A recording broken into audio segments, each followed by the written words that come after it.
A minha experiência com varejo, ela é uma experiência recente, né? Mas eu fundei em 2014, junto com um amigo, uma startup de tecnologia que solucionava um problema de medidas corporais de homens, né, pelo Brasil. E a gente criou essa startup com base no algoritmo que a gente tinha criado, uma equação matemática que transcrevia medidas de corpo em medidas de roupa. E aí a gente conseguiu criar peças, né, feitas sob medida, cliente a cliente, e a gente atendia o cliente em casa. Então, era eu e o Gabriel vendendo, né, nas casas aí dos amigos, dos parentes, de todo mundo. E isso, um ano depois, a gente já tinha um porte legal, a gente conseguiu crescer numa velocidade muito grande, através de um modelo de venda direta, né, com vários vendedores aí espalhados, principalmente no início BH, Rio e São Paulo. Um ano depois, a gente vende participação dessa empresa para o Grupo Reserva. Então, o Grupo Reserva entra como sócio, né?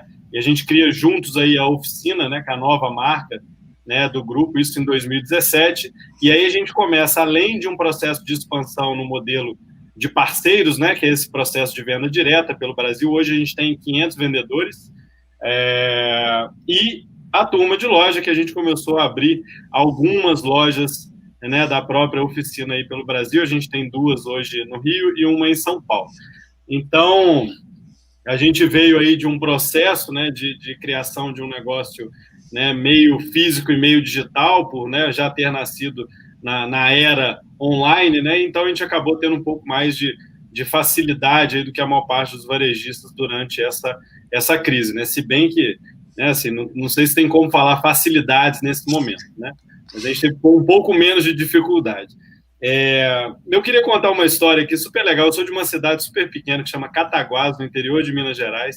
A cidade tem 80 mil habitantes. E para mim, cara, o melhor customer experience que eu conheço, sabe, é o Sozé da lanchonete, né, o Somanel que vende lá, né, sua roupa, né, seu salgadinho, que te trata pelo nome, que sabe de quem você é filho, que te conhece desde criança e que vai te oferecer um café, vai te oferecer uma água, vai bater um papo contigo e vai te fazer o melhor atendimento possível. Então, essa máxima aí do Sozé da padaria, do Sozé da lanchonete, a gente leva para dentro do ponto de venda da oficina e a gente fala com os vendedores, cara, como é que vocês têm que receber o cliente, né? Como se recebesse um amigo em casa. Como é que você recebe um amigo em casa, né? Você dá uma cerveja, dá um drink, dá um café, e aí você começa, né, todo esse processo, né, de atendimento e de encantamento do cliente. Mas primeiro você recebe com um sorriso maior do mundo. Então, eu acho que a gente, depois, né, principalmente nesse tal novo normal, né, que eu acho que não existe novo normal nada, né, acho que a gente só acelerou esse processo todo. Eu acho que as pessoas vão estar cada vez mais carentes aí, né, de conversar com as pessoas, de bater papo, né, de estar próximo de cada pessoa aí que faz parte do dia a dia, seja o cara da padaria, o cara da banca, enfim, a gente está bem acreditando nessa ideia e estamos com muita expectativa legal aí para esse Natal.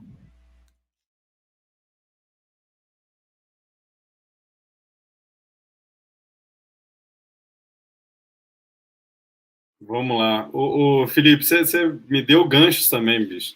É, é, eu acho que essa história, turma, assim, da simplicidade, né? Eu acho que é tão bonito quanto a Apple, né? Assim, fazer o simples é muito mais difícil, né?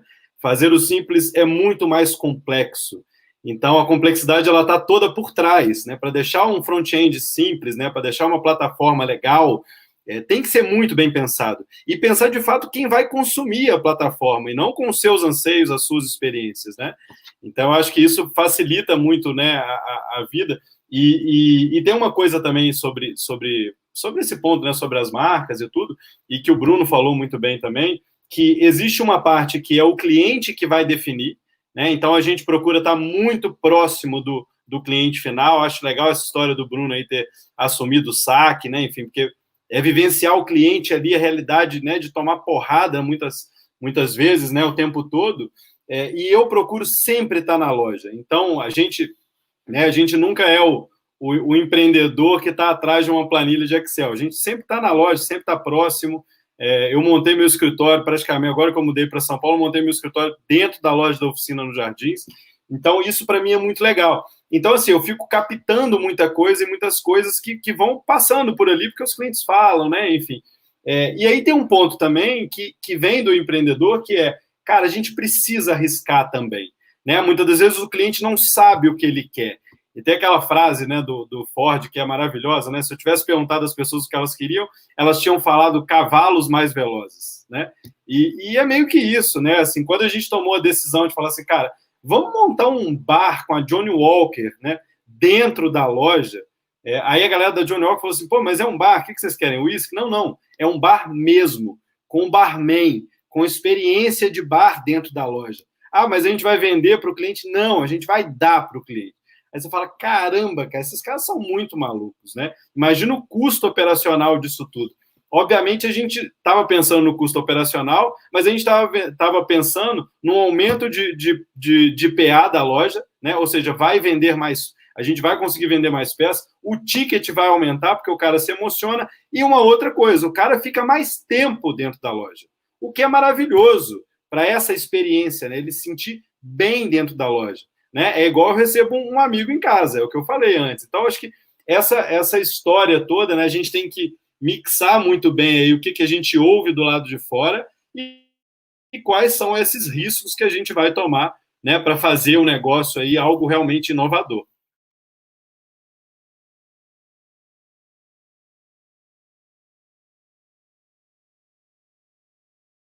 Eu acho que assim, a gente, como eu falei, né, a gente vai sai desse isolamento com saudade do abraço, né, com saudade do contato físico, com saudade do contato pessoal, e isso é muito importante porque a gente sempre praticou isso, né.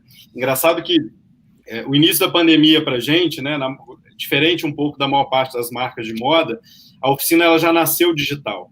Então, o fato de a gente ter nascido digital, a gente não teve que preparar um e-commerce para venda quando as lojas foram fechadas. O e-commerce já acontecia muito bem. Então, a gente foi pensar em alternativas de criar novas fontes de receita e não preparar o básico para que fosse, né, para que a gente conseguisse vender online. Então, a gente foi na criação de um marketplace da marca para vender marcas de parceiros da oficina, a gente foi para a criação de cupons de venda para todo o time da empresa, do grupo inteiro, para vender todas as marcas. Então, desde o cara, né, do cafezinho até o cara do financeiro, todo mundo ia virar vendedor da marca com o seu cupom de desconto, e a gente fez uma série de descontos super legais durante o período. Uma história que a gente já tinha criado, que era um aplicativo da própria marca para cada vendedor vender da sua casa. Então, a gente mandou o time todo para casa com as lojas fechadas e todo mundo acessava, né, os seus clientes e tal por ali. E aí, o melhor vendedor de abril, eu ouvi uma história muito bacana que ele falou assim, cara, eu falei, por que você ganhou, cara? Assim, por que você acha que você foi o melhor? Ele falou, Felipe, porque eu ligava para as pessoas e perguntava como elas estavam. Só. Sabe, assim, eu não estava perguntando, cara, vem cá, estou precisando vender, estou precisando bater meta, não tinha isso. Eu só perguntava como é que você está, como é que está a sua família, e estou aqui para te ajudar caso você precise de alguma roupa. E isso foi tão legal, cara, porque, assim, é a empatia aflorada, e mesmo sem o contato pessoal, né? E isso reverte, assim, de uma forma brutal quando isso tudo acaba, porque essa autenticidade, né, eu acho que essa coisa aí, né, do exemplo, né, que a turma deu aí, não lembro quem foi, sobre o caso da Disney, é muito legal, assim, você dá autonomia 100% para o time para praticar esse tipo de coisa, né? E isso vira exemplo para as outras pessoas. Uma coisa é o Felipe falar disso, outra coisa é o próprio vendedor falar disso, né? A turma quer copiar, quer fazer igual e tudo. E a minha expectativa para esse momento, né, é uma expectativa também de um mix imenso aí, híbrido, né, entre online e físico, que vai fazer o que o cliente quiser, na verdade, né? O cliente é quem manda nessa história. Cara, quer comprar de forma 100% online, sem conversar com ninguém, tudo bem. Né? Quer ir até a loja e ter uma puta de uma experiência, tudo bem também. A gente está aqui para atender de todas as formas. Você quer comprar pelo aplicativo, com contato com o seu vendedor, mas sem ir à loja, e retirar na loja, tudo bem também, né? A gente se preparou para isso. Então, a minha expectativa com essa história é que, vendo isso tudo acontecer, né, e as inúmeras oportunidades que a gente criou aí durante a crise, a gente foi no digital vender 6 vezes do que a gente vendia no mês normal, e isso durou a pandemia toda, isso com as lojas fechadas, Obviamente, isso vai reduzir com a operação de loja aberta, mas a gente já ganhou corpo nessa história. Então, acho que essas empresas vêm muito mais preparadas digitalmente, né, e fisicamente para esse momento. E eu acho que larga na frente, turma, marcas autênticas. Tá? Então, quem se preocupou com isso ao longo da vida da marca inteira vai beber água limpa dessa forma, porque o cara que não estava nem aí, chegava o cliente e falava, pode olhar aí, fica à vontade, né? Esse cara não vai ser lembrado.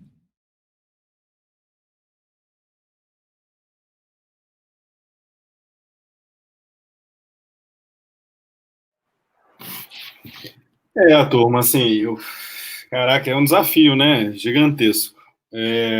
Eu acho que assim, não falando não só de oficina, né, grupo reserva e tudo, mas falando do varejista como um todo, né, e principalmente aí do micro e pequeno varejista, né, a gente passou por uma crise imensa, né, assim, de uma crise de liquidez, ainda vai acontecer ainda muita coisa, né, e muita gente quebrou, muita gente teve muito problema de fluxo de caixa, e aí esse cara que teve problema de fluxo de caixa, ele enfrentou um momento que, assim, ou ele está com o estoque alto porque ele não conseguiu escoar isso de forma digital ou em outros canais, ou ele está com estoque baixíssimo porque ele não conseguiu comprar muito bem, né? Hoje o que a gente está vendo é uma escassez da indústria, né? Está faltando papelão, está faltando plástico, né, para embalar produto. Então, esse é um movimento, né, que a indústria ela entrou muito cedo na crise e ela vai sair muito tarde da crise, né? Então a gente vai passar por esse tipo de problema aí também, né, dentro do Natal.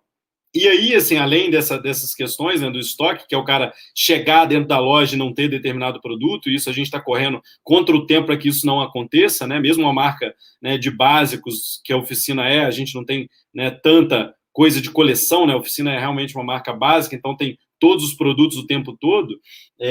A gente vê também um grande problema que é uma tentativa assim, de antecipação. Acho que esse é um grande desafio, né? Porque o Natal continua, né, no dia 25. Então, quando você pega aí as datas do dia 24, né, 23 e 22, era assim, caótico dentro da loja. Aquele caos maravilhoso, né, que a gente adora, né, no Natal.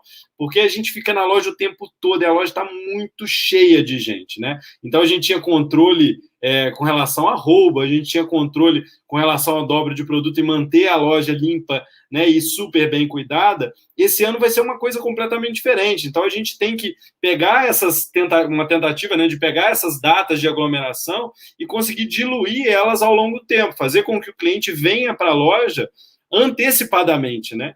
E a gente sabe que não é a natureza, né, nem do brasileiro, nem do cliente convencional, né? O cara deixa para a última hora, o cara vai na loja no dia 24.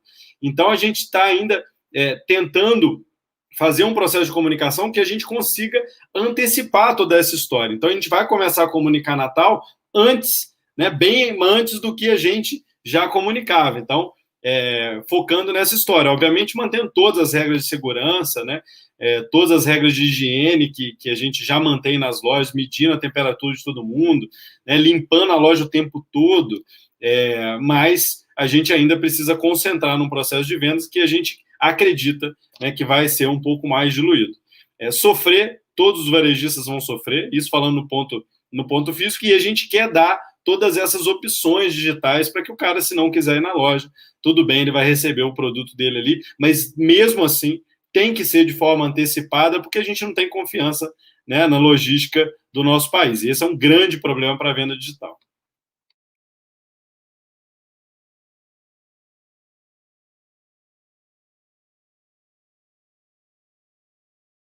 Quem está assistindo esse papo vai sair daqui, nossa, pilhadaço, né, para esse Natal e querendo fazer grandes mudanças aí no negócio. E a gente tem que ir realmente com cautela e saber aonde é que a gente alcança, né, aonde está é, esse patamar do seu próprio negócio, né? Eu acho que, por exemplo, essa história da oficina ser uma fashion tech, né, uma empresa de base tecnológica, a gente já começou assim, e às vezes as pessoas elas ficam tentando pintar uma coisa no negócio dela que ela não tem capacidade de fazer, né? Então, Felipe, eu quero montar um mega CRM. Cara, começa-se um mega CRM, né, com Excel, escrevendo o nome do cliente, o contato do cliente e a relação que você tem com ele. Pega o telefone e liga. esse é um mega CRM que você tem capacidade de fazer nesse momento, né? Agora, se eu tenho uma estrutura maior, se eu sou já um empreendedor médio ali que eu consigo contratar um CRM competente, melhor ainda, né? Então você vai ter uma relação mais próxima, mas tenta entender aonde sua mão alcança e aonde faz sentido para o seu negócio, né? A gente sempre fala isso para os microempreendedores. Então, como a gente já tem várias tecnologias na loja, essas tecnologias elas foram criadas para apoiar o cliente na venda final. Né? A gente não criou nada porque a gente é maluco e adora criar coisa, não. A gente criou porque a gente acha que faz sentido. Então, uma coisa, por exemplo, que ajuda a gente bastante, isso muito antes de pandemia acontecer, na primeira loja da oficina em 2018 a gente já tinha criado, que é um sistema todo de pagamento mobile. Então, assim, não tem caixa na loja da oficina. Todos os vendedores são ponto de venda. Então, isso eu ganho um aumento ali de escoamento muito rápido durante a loja, durante o processo de venda na loja, né? Obviamente com uma relação ainda muito melhor, porque o vendedor que te atendeu no início é o cara que vai fazer a venda efetivamente para você, passar o pagamento e te deixar na porta da loja, né? Então você acaba lidando com uma pessoa só. Então isso é muito bacana porque você cria um vínculo legal. Então, assim, eu acho que esse tipo de coisa são tecnologias que foram criadas, né, não só durante a pandemia, a gente criou outras coisas durante a pandemia, mas que fazem sentido para a vida do cliente. Eu acho que é isso que a gente tem que pensar nesse momento, se já não pensou, né? Porque, como foi dito aí, a gente teve 9 meses para pensar o que vai ser feito, né? Então, a turma que ficou parada realmente perdeu muito tempo. A turma que se movimentou ganhou muito, né, nesse processo todo. E eu queria falar uma coisa rapidamente, turma, só para frisar esse ponto aí que eu acho muito importante sobre a autenticidade, que eu acho que a verdade, ela vende, assim, de uma forma tão bonita, porque a autenticidade é muito isso, né? Marcas autênticas não brigam por preço, né? Quando você vai comprar um iPhone, né? Eu já dei o exemplo da Apple aqui, ou o exemplo da Patagônia, que é uma marca de roupa maravilhosa e que tem uma autenticidade, assim, muito grande, você não pergunta quanto é, né? Você vê fila para comprar o iPhone, de gente dormindo na fila para comprar o tal produto, que é muito caro. Né? Então, essas marcas que se preocuparam com isso, e se você não se preocupou ainda com essa autenticidade, tenta encontrar essa história. Não só para Natal, não só para um grande período de venda, mas isso vai te ajudar a sobreviver. E as pessoas, no tal do, né, pós-pandemia, elas conseguem muito rapidamente diferenciar a autenticidade da não autenticidade. Né? É muito fácil hoje. O cara fala assim, conta aquela história linda, né? Um storytelling lá, que eu faço isso com produtores no sul da Amazônia. Legal, mas onde é que é o seu produtor lá no sul da Amazônia? As pessoas têm fiscais para todo lado. Então, agora você não vai poder ficar mentindo o que você está fazendo, né? E quem fez isso até então está ferrado, né? E quem não fez, quem criou algo de verdade realmente e que bate no peito aí para falar, né, que tem uma história verdadeira, eu acho que larga na frente assim de uma forma brutal.